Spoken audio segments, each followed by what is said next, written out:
종합주가지수가 2300포인트대 중반까지 밀리는 등 주식시장의 부담감이 연이어지고 있습니다. 자, SVB의 파산 사태 이후 주식시장이 단 일주일 만에 기대감이 가득했던 월초 분위기와 달리 절망감으로 가득 차 있고, 특히 중소형주의 낙폭은 심각하다 할 정도로 그 낙폭이 거세죠. 자, 이러한 분위기만 보게 되면 정말 힘든 시간이긴 합니다만, 오히려 저는 그 안에서 다른 관점을 찾아보고자 합니다. 자, 오늘 증시토크 힘든 증시를 보내신 우리 개인 투자자분들을 위해서 중요한 이야기를 담았으니까요. 끝까지 함께 해주시면서 힘 얻으시기 바라겠습니다. 구독, 좋아요, 알림 설정과 함께 증시토크 시작하겠습니다. 자, 증시 급락, 특히나 스몰캡의 약세가 두드러졌습니다. 상승한 종목이 없다고 봐도 좋을 정도로 거의 대부분의 종목이 급락했고요. 특히 코스닥 시장 같은 경우에는 하락 종목 수가 1450여 개에 이를 정도로 엄청난 낙폭을 만들었습니다. 그리고 코스피 시장도 하락 종목 수가 870여 개에 이를 정도로 심각한 종목 하락수를 기록하였는데, 자, 이러한 종목 하락수는요, 작년에도 여러 차례 있었습니다만 코스닥 시장의 하락 종목 수는 거의 사상 최대치 수준이라고 해도 과언이 아닙니다. 자, 지금 화면상에 소형업종 지수의 차트가 있습니다. 소형업종 지수 차트를 보시게 되면요. 자, 오늘 코스피 소형업종 지수의 낙폭은 작년 가을 급락장 이후 거의 반년 만에 찾아온 급락 수준으로 해서, 자, 이 정말 심각한 분위기라고 해도 과언이 아니죠. 특히 단 일주일 만에 떨어진 이 하락 각도를 보다 보면은 투자자분들이 겪고 계실 그 심리적인 충격을 저절로 떠올리게 합니다. 자, 그런데요, 이 부분에 대해서, 이러한 현상이 나타난 이유에 대해서 그 원인을 다시 한번 생각을 해보다 보면은 흥미로운 부분을 찾아볼 수 있습니다. 자, 가장 큰 이유는 SVB 파산 사태 때문이죠. 자, 그런데 SVB 파산 사태가 그 자체만으로는 시장에 악영향을 주는 건 맞는데 전체 종목을 무너뜨려야 될까라는 그 이유를 생각해 보면은 조금 명분이 좀 약해요. 그런데 뭐라 그럴까,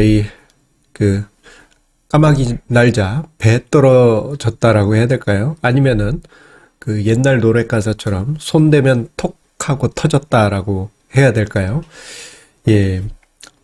지난달 말 증시토크에서 제가 이야기 드릴 때 예탁금 대비 신용융자 비율, 즉 신용융자의 상황이 여의치 않다, 지금 좀 심각하다, 증시 화랑 분위기 1, 2월 열기 속에서 예탁금 대비 신용융자 비율이 거의 40% 부근까지 올라왔다라는 점을 이야기 드렸는데, 이 40% 부근, 이 상황에서는요, 증시 외풍이 불게 되면은 쉽게 시장에 불안감이 커질 수 있는 그러한 수준입니다.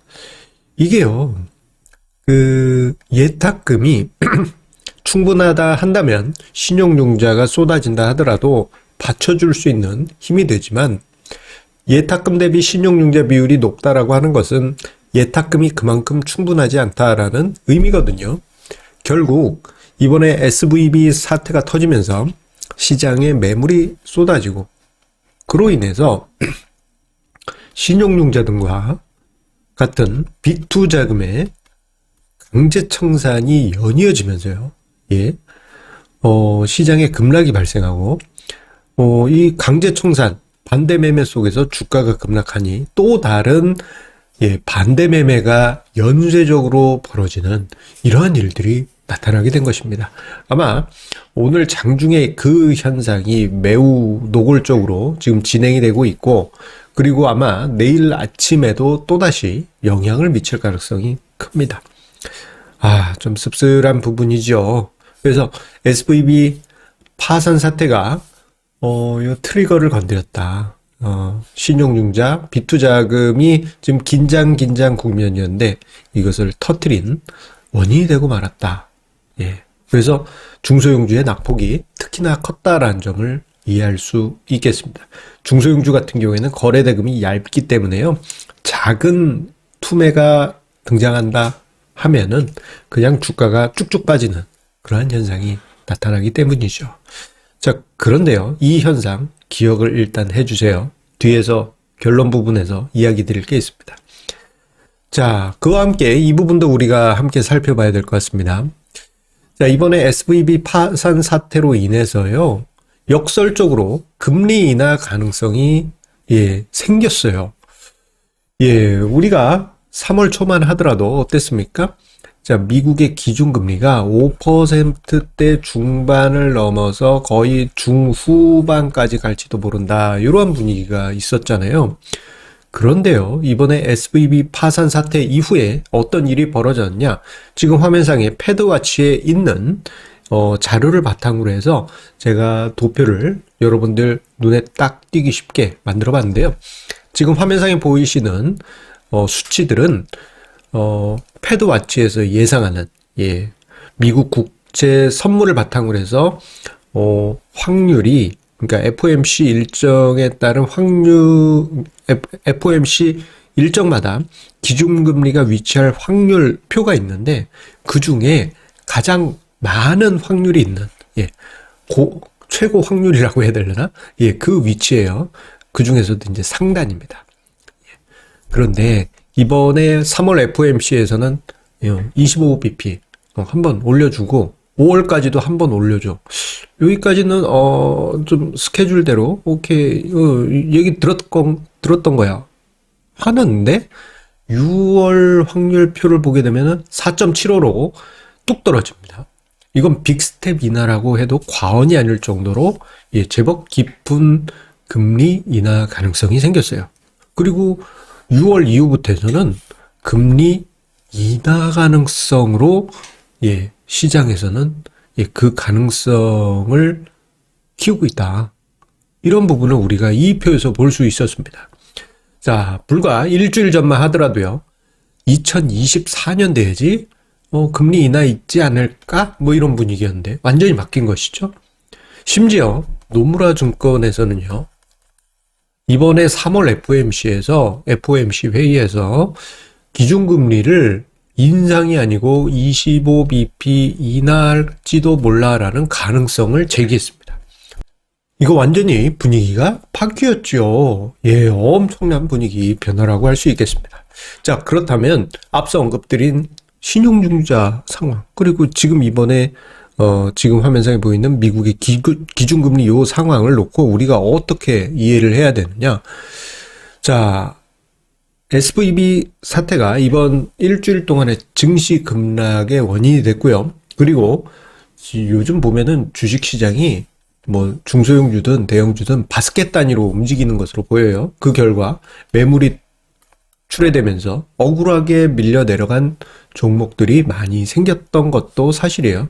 아마 이번 주까지도 요게 진행이 될 수도 있습니다. 그런데요, 앞서 언급드릴 때 바로 앞에 페이지에서 기준금리 인하 가능성이 생겼다라는 점은 우리가 얼마 전까지만 하더라도 기준금리가 5% 중후반, 뭐 심지어는 6% 이야기하는 경제 전문가도 있었죠. 초강경 긴축이 물 건너갔다. 초강경 긴축이 만약에 정말 진행이 됐다면요, 좀 심각한 일이 벌어졌을 수도 있어요. 약해진 고리가 뭐 SVB 같은 미국의 은행뿐만 아니고 어떤 국가의 파산이 발생했을 수도 있습니다. 자, 그런데 이 가능성이 수면 아래로 쑥 내려가면서 뭐랄까 좀 긴장이 완화됐을 가능성이 크고요. 그리고 시장에서 간헐적으로 완화적인 정책에 따른 기대감, 이러한 게 이제 증시에 온기를 이렇게 살금살금 넣어줄 수 있습니다. 이런 과정이 나타나고 나면 우리가 지금 현재 발생하고 있는 급락 속에 발생한 억울한 종목들 뭐 조금 더 급락할 수도 있겠죠. 아니면은 내일 뭐 아침으로 해서 끝날 수도 있습니다만, 자, 이러한 억울한 종목들은 한편 이번 기회가 혹은 조금 더 이어진다 한다면 더 좋은 종목을 더 싸게 사는 좋은 기회가 되지 않겠느냐라는 생각을 해보게 됩니다. 왜냐? 지금 시장은 과거에 비해서 더 그런 경향이 있습니다. 바스켓 단위로 움직이다 보니까 매물이 쏟아질 때는 거래량이라든가 거래 대금이 취약한 종목들부터 해서 더 크게 빠지는 경향이 있기 때문입니다. 그러한 종목들에서 오히려 기회는 만들어지게 될 것입니다. 대신 좀 힘든 시간은 필요할 수는 있겠죠. 하지만 여러분들은 현명하게 잘 이겨내실라 믿습니다. 성공 투자 만들어가세요. 감사합니다.